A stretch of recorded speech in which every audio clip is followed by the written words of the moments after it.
Well, here we are at the special talk that Jessica is putting on for tonight, the presentation here on Australia Day weekend. G'day Mark, Richie and Richard and everybody else that I can't think of right now on the YouTube site for the Jessaholics. We'll get this all edited up as quick as possible and we'll put it up so you can all see it. Wish you were here, guys. It's going to turn out to be a really interesting evening, I think. But this is me, finally, on camera. Bye.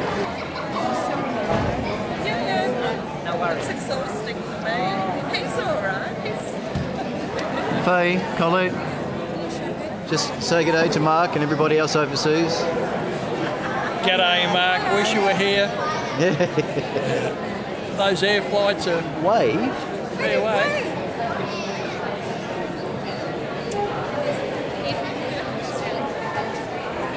Oh, that's a twist on my body. You can zoom in on Jess. I will.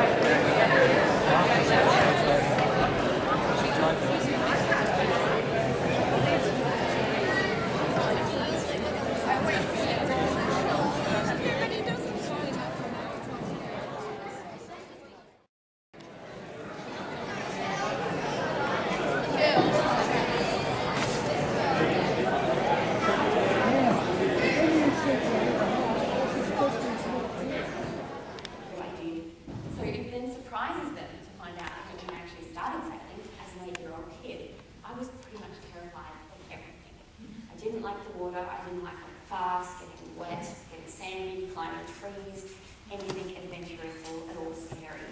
So pretty much I was the last kid who was expecting to go and sail around the world. But my family were doing it. My sister immediately loved it. I sailed under Cape Horn. Now this is the bottom of South America and it's pretty notorious amongst sailors. It's a very lucky and awesome experience where Mum and Dad were able to fly out on a little plane and find me. The interesting thing about that was it actually took them 3 attempts to find me because even though they're up there in the plane and they had my details, they knew, well, they supposedly should have known where I was. I was only a little boat in such a big ocean and it actually took them quite a while to be able to find me through the clouds and bad weather. So they eventually did find me and Dad was terribly airsick the whole time, bouncing around up there. And of course I was looking forward to this so much. And they got there and it was actually just a plane flying around. Nice and dropping. I think they were a fair bit more emotional, right?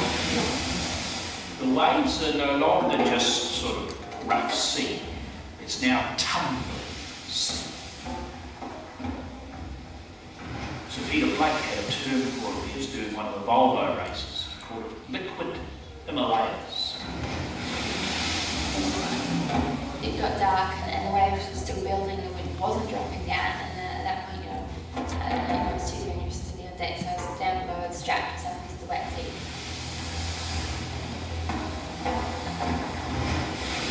And first knockdown, it wasn't too serious, it was pretty creepy. And that was another one again, more serious again, and so I started to get quite worried. Why isn't it dropping off? What's happening here? How bad is this going to get?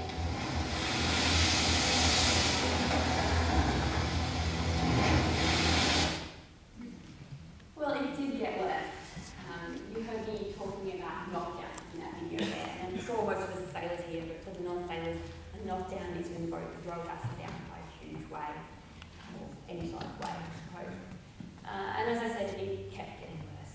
So we're talking waves as high as the ceiling, which is terrifying, and wind that was worse than that of the terrible city Hobart yacht race, that a lot of people lost their lives, and then the wind instrument snapped off, so I don't actually know what it got to, but I hope it wasn't too much more.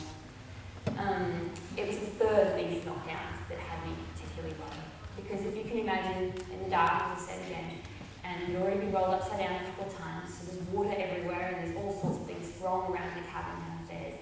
And I could hear another one of these waves approaching. You could hear them, they're horrible. So I just remember hearing this huge big roaring sound, sort of like a wave at the beach, but bigger and more terrifying, a really unpleasant noise to hear. these are the breaking waves rather than the more gentle ones. Hearing that, I remember bracing myself, holding on, and then walking up the walls of the boat and onto the ceiling as we were rolled upside down and then thrown, not gently turned over, thrown into the trough of the next wave. Pretty terrifying. And as I said, again, I think I'm told that I downplayed these moments. And I think the description of the wave probably says enough to sort of give you an idea of how I was feeling at that moment. The boat came upright not too long after that, but I was sitting there in the moments and hours after that with serious doubts about how the boat could possibly be structurally sound. My life raft actually came a little bit loose earlier in that night. It would sit out deck. So I had to wrestle this thing, which I could not normally lift, but on that night I managed to lift it quite easily downstairs into the cabin. So if the boat had something critically wrong with it, I wasn't going to be able to get that life raft on deck at all easily, or if at all. So I was very, very concerned about how things were happening there.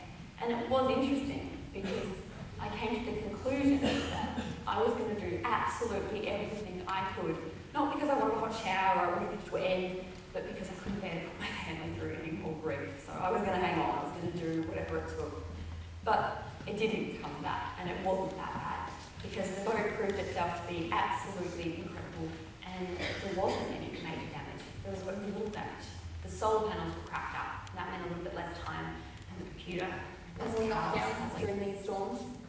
One of the knockdowns, I should say, was particularly annoying, because during it, I was asleep to start with. It's a pretty rude way to be woken up. My bottomless dishwashing liquid came loose, came out of the cupboard. And if you can imagine it, when the boat came upright, and there was just a mess everywhere, and the dishwashing liquid on the ceiling, on the walls, my bunk, my laptop, and I still, to this day, do not use lemon fresh dishwashing liquid. The smell of it just brings back terrible memories. But I did get under Tassie, and as I said, I was pretty happy to get there. This picture was taken by a helicopter who was getting a bit close to the water for my liking to take this shot at this point. And I was looking forward to getting home by now, as you can imagine. I haven't really seen a person in my time I thought to. But I did want quite a few days before I got home as well. I was really hoping for some quiet weather. And it turned out it's not exactly what I got. This was the day before I got home. I wanted to spend the day tidying the boat up, making it look presentable before Mum saw what a mess it was. But when I went to clean up on this particular day, I put something in the cupboard and just come flying straight. I do absolutely love this picture though. It won quite a prestigious photography award, which is of course no credit to me. But it's really special because Pink Lady's flying right out of the water there. And this is not a particularly rough day. This is an uncomfortable day. It was a bit windy, but this is not bad. So it gives you an idea of what those really bad days were like out there. I finally got home, and as I said, after so long without seeing many people, there's a lot of boring, browsing empty ocean out there as well. People think sailing around the world's exciting, sometimes it's really boring. I was pretty relieved to get home, and we've got another video. Thank you, members, and I'll take a few more around as well. Julie, I don't know if you can talk.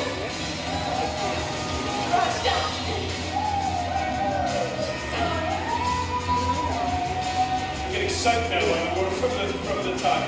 We're getting a good drenching. I tell you what, it's washing away the tears in just about every minute. As we got this, I think they were intending it as a welcome home, but we're getting totally soaked. We're getting washed over. And it's salt water too, not salty sea water. I think this is designed to make us feel just a little bit what it might have been like to sail around the world just for a moment or two.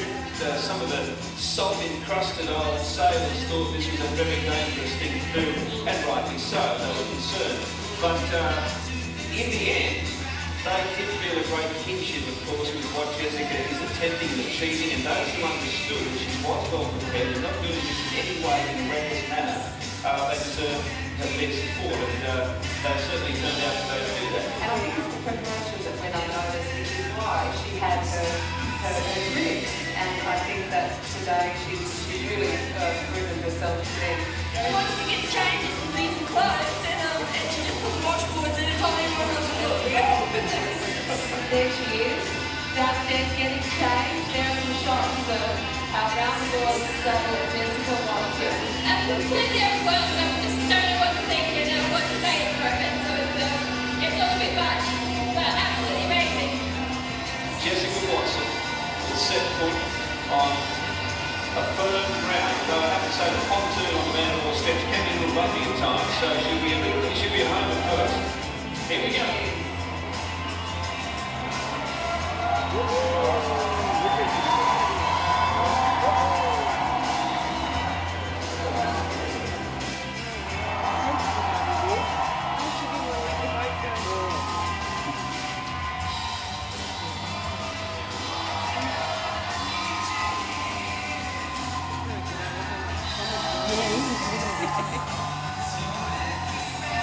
She's walking slowly.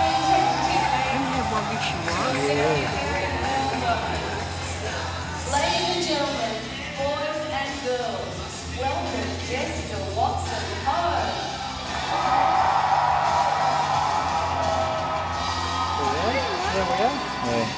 But in the eyes of all Australians, we can now stand tall as our newest Australian hero. I'm actually going to disagree with what our Prime Minister said. I don't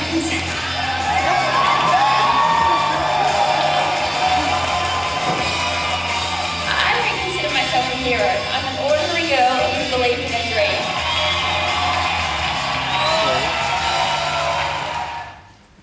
I don't know if anyone saw Mum's face in the background there when I said I disagree. Yes.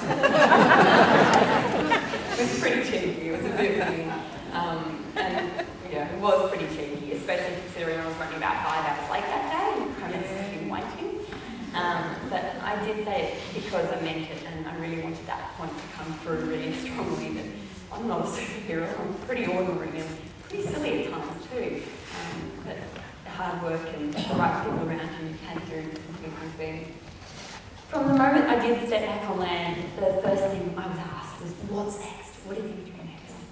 Well, I had to get my driver's license and finish school, so those things happened, and it was a whirlwind. It was very exciting. It was a really interesting project and something I'm very proud of, because it was over a year in the making to come together, and then we spent 3 months, a couple of other training windows, 3 months full-time sailing out of Pitwood in Sydney. Pretty much every day, and if we weren't on the water, we'd be in the classroom or we'd be doing all sorts of things. Our coaches actually put us through a lot of corporate sort of style teamwork and leadership training, which was quite interesting. We were a bunch of teenagers learning things like this. But I have to say, it really did work. There were days that we squabbled like a bunch of teenagers and we sailed terribly. When we got it together and we knew how to get the best out of each other, we sailed brilliantly. And that was awesome because we were up against teams who had done this for years and years and had so much more experience than us. We had to be able to learn fast from those teams and we had to sort of give it something else. The twist to that story was that our coaches also raced against them. They're in the green, we're in the pink. This is the day that Boxing Day has started. And the race was only 3 days compared to that marathon trip around the world. That's an incredibly tough 3 days. You're not sleeping really at all. And when you are sleeping, you're sleeping on the rail often. So you see how the guys are sitting on the side of the road here, their legs over. That's how you sleep some of the time. It's not comfortable. And you got waves drenching over you most of the time. You try and eat breakfast there the next morning. I remember a couple of the girls would eat their Cocoa Pops, which is probably not particularly nutritious. And they'd be eating their Cocoa Pops on the rail, and the wind would come along and blow them all away. And call it wave and dump over and go salty Cocoa Pops. We finished in Hobart in second position, which was really awesome. As I said, I'm really proud of that. Probably most importantly, we also beat our coaches. Went out very well. Now, the Voyage Around the World and that Sydney Hobart project has been a few years ago now, which is scary. I've changed a lot in that time, as you can imagine, from someone my age. And all sorts of other things have happened as well.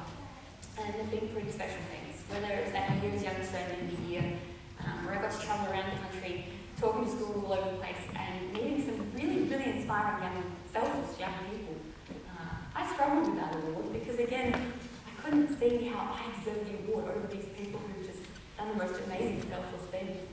But again, they taught me to look at it a different way, that I had to see it as an opportunity to go tell my story and work hard, and I enjoyed that and did do that as well.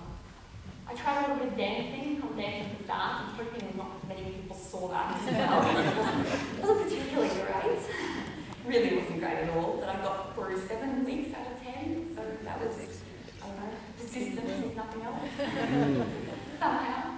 I've worked with some really awesome organisations from the United Nations World Food Programme. This is me in Laos, chatting with some kids over there, or organisations like the Save the Building Foundation, and that's been really special as well. And it's quite corny, but it's true. When all your own dreams have come true, there's nothing better than being able to help out other people's dreams, even when they're as simple as a meal on the table. I've learned to sail other boats, and this is one of the boats I've been sailing this week, so much faster, much more tippy, and I spent a lot of time swimming in this kind of boat rather than actually upright sailing. Really special experience during the voyage, and I was on board through and really busy, a bit stressed I suppose, and looking back I suppose I wasn't really appreciating how lucky I was. And it was at the end of the book signing, a busy day, and this girl came up to me. She was hanging around again quite a while. She was pretty nervous. She would have been maybe a little bit younger than me, and to be honest, she actually really kind of reminded me of myself, or what I could have been like.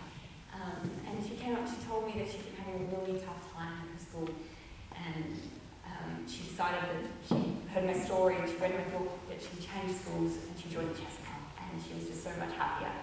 And that was just so special for me, because it wasn't anything big and exciting and dramatic, but it was just exactly the point that I was hoping people took away from my story. It was that it doesn't matter what it is, but you do have the power to make your own dreams come true. And she understood that, which was awesome.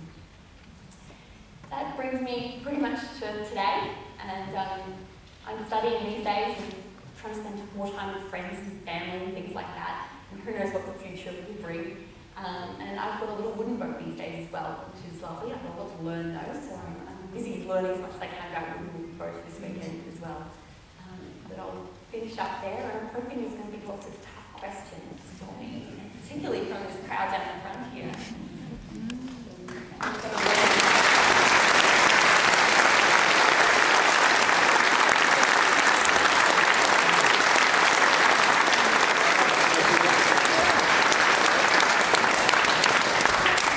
What a great opportunity to disagree with the Prime Minister. Been thinking about that one for a while? No, well, it was actually, interestingly, at my university that I'm at, there was a lecturer who came out and declared to the media that I was told to say that for my PR team.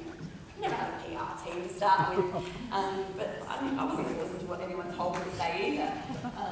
But I have to say, I had probably thought about it a little bit beforehand, but didn't really know if I had the guts to go through with it. Congratulations for doing so. And on behalf of other crusty old sailors, I think if we'd experienced a knockdown, not several knockdowns, I don't think the description would have been uncomfortable. Can we open the house up for questions? We've got a couple of back. I've got a roving mic. I've got one for you to kick it off. For you personally, was the challenge to not just but sail around the world, or was it to create the record of being the youngest to do another system? The record was very much an excuse to do a voyage like this. But it was important, and as I sort of said, I wanted to use it to sort of prove that point. I think people underestimate what young people are capable of a little bit too much. So I did want to do that, but I would have done it without the record. And the record's an interesting one because I think people are a little bit scared of it, and I don't blame them. But it's not something that I think is going to get much younger, because to get to the start line, it takes so much, and you've got to commit so many people. So I don't think we're going to see, I'm sure I'm hoping it will be broken, but I don't think it will be broken dramatically in any way. Oh, okay. And over here. G'day, Jess. Look, on behalf of Jessaholics here in this little group here, I think you're fantastic. You've done great stuff. And as you know, the internet was a pretty big thing. And I think the world that was following you at the time it was an amazing time for us to be on your blog. It was really great stuff. You haven't mentioned it, but can you give us a bit of a head up on the movie? Yeah, so that's another thing that I've been doing lately. It's consulting and working on the scripts for a film that's going to be based on the book. and my trip around the world. So this is pretty strange, to be honest, to remember sitting there and casting for somebody who's going to play me and just going, this is so weird. This girl pretending to be me. Very strange. And it's very exciting. It's been a much slower process than I think we initially thought, but that's not to be unexpected for movie world, La La Land as it's called. There's been a few things that have happened along the way that have slowed it down a little. We've had to change a director, and excitingly we've actually got a really amazing female director who's now come on board, an Australian lady, to direct the movie, and it's all coming together slowly. I don't like to put times on it anymore, but it's been a really awesome experience, and consulting on it is a great, exciting thing, and I think my job is really just to make sure that it actually stays true to sailing and accurate, technically accurate. So I'm looking forward to it. I hope everyone enjoys it when we eventually get it rolling. What were some of the injuries you came across? Injuries? That's a good question. Luckily, very, very few. There were bruises and there were little cuts and things like that. But being so far from first aid and hospital, the big thing was I couldn't afford to get hurt. And I was so cautious, and I still am. People don't understand how I got around the world when they sail with me, because they're like, oh, you're such a scaredy cat. And that's how I got around the world, because I was boring and I did everything so conservatively. And I couldn't afford to get hurt out there. Do you have a most amazing or most memorable moment? One moment, it's a bit hard. I think I've touched on a few that were particularly special, but I think it was just the days that weren't actually particularly memorable, that were particularly special. Because a lot of sailors can relate to it when it's just a beautiful day sailing, and you just watching the boat sail along and watching the waves for hours and hours on end. Maybe there's a few screws loose in here, but I really enjoy that. Of course you have to do something like this. We're here again, hey? G'day, Jess. I've been waiting a long time to say this, but I'm sorry, I'm going to have to disagree with you because you are a special girl. There wouldn't be too many 16-year-old girls that would do what you've done. The way you've done it, the preparation you did to your boat, you knew where every screw, every fuse, every wire, everything was, and that was the preparation you did, and that was how you were so successful in completing your round-the-world trip. Also how you're so giving of your time to everybody, and as you know, you've got wonderful friends all over the world that continue to be in contact with you, and we're all very, very proud of you, and we love you very much. Thank you very much.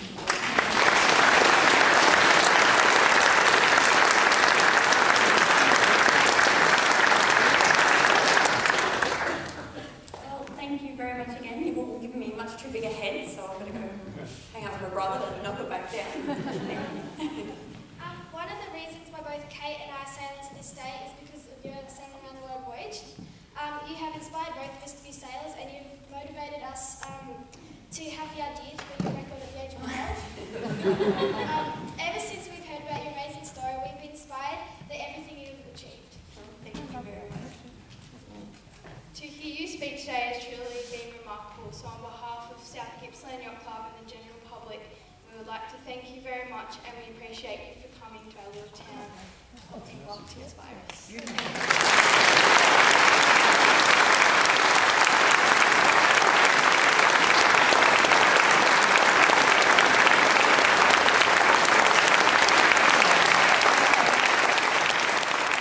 I've found a home for you here. Oh, thanks, mate. What we got. Thank you. Oh, that's good. Oh, is that good? Wow, so just say still Clint's taking a photo of it. Is that nice? I'll put it in a wooden frame or something wooden like frame that. would be lovely.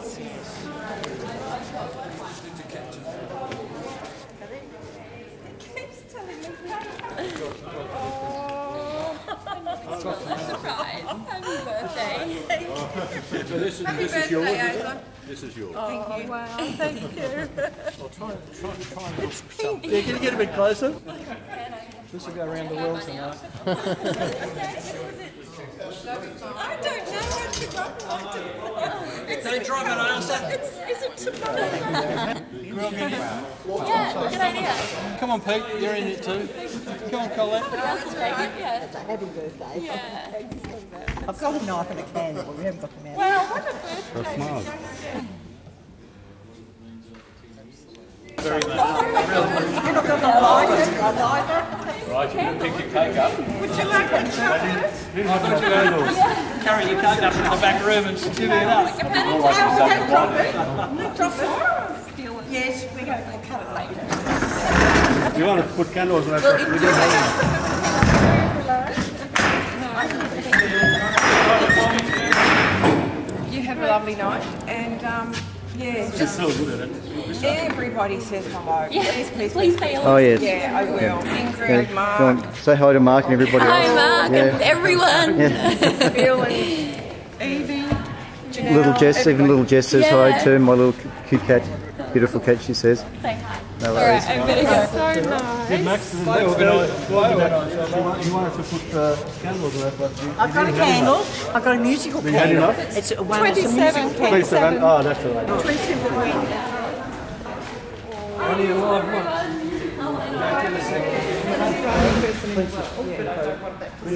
Princess photograph. And they gave me some name and Massitan. So I sit on the plane and I think I'm instead oh no. I know what you said. But and it just and I try to fly without it there. But it takes 15 minutes to go on, and if I need it, I know in 15 minutes I'll So what are we planning on having? What are we eating? I think we just walked down the main street and see what we found. There was a bar that we went to. It was a bar cafe. They sell. Am I handing it up? Yes, you are handing it up. Am I looking natural? So I might just drop this back up to the car. Okay, all right. You got the keys?